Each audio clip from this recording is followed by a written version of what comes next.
পুজো শেষ, তবে পুজোর আমেঘ এখনো আছে। আর তার মধ্যে হাওড়ার জগৎবল্লভপুর কেন্দ্রে নীলাঞ্জনা পার্কে অনুষ্ঠিত হলো বিজয় সম্মেলনী।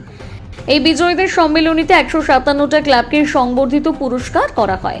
উপস্থিত ছিলেন হাওড়ার জগৎবল্লভপুরের বিধায়ক সীতানাথ ঘোষ, ডোমজুরের বিধায়ক কল্যাণ ঘোষ এবং জগৎবল্লভপুর কেন্দ্রের তৃণমূলের বিশিষ্ট জনেরা। অনুষ্ঠানে সকলে মিলে প্রীতিভোজে অংশগ্রহণ করেন। ফিঙাগাছি থেকে মাঝু অঞ্চলের ফিঙাগাছি গ্রাম, ফিঙাগাছি মহিলা মিলন সংঘ আমরা এসেছি। আমরা স্মারক সম্মান পেয়েছি, দিয়েছেন সীতানাথ ঘোষ মহাশয়। আমাদের প্রধান পুকুর কর্ম। এবারে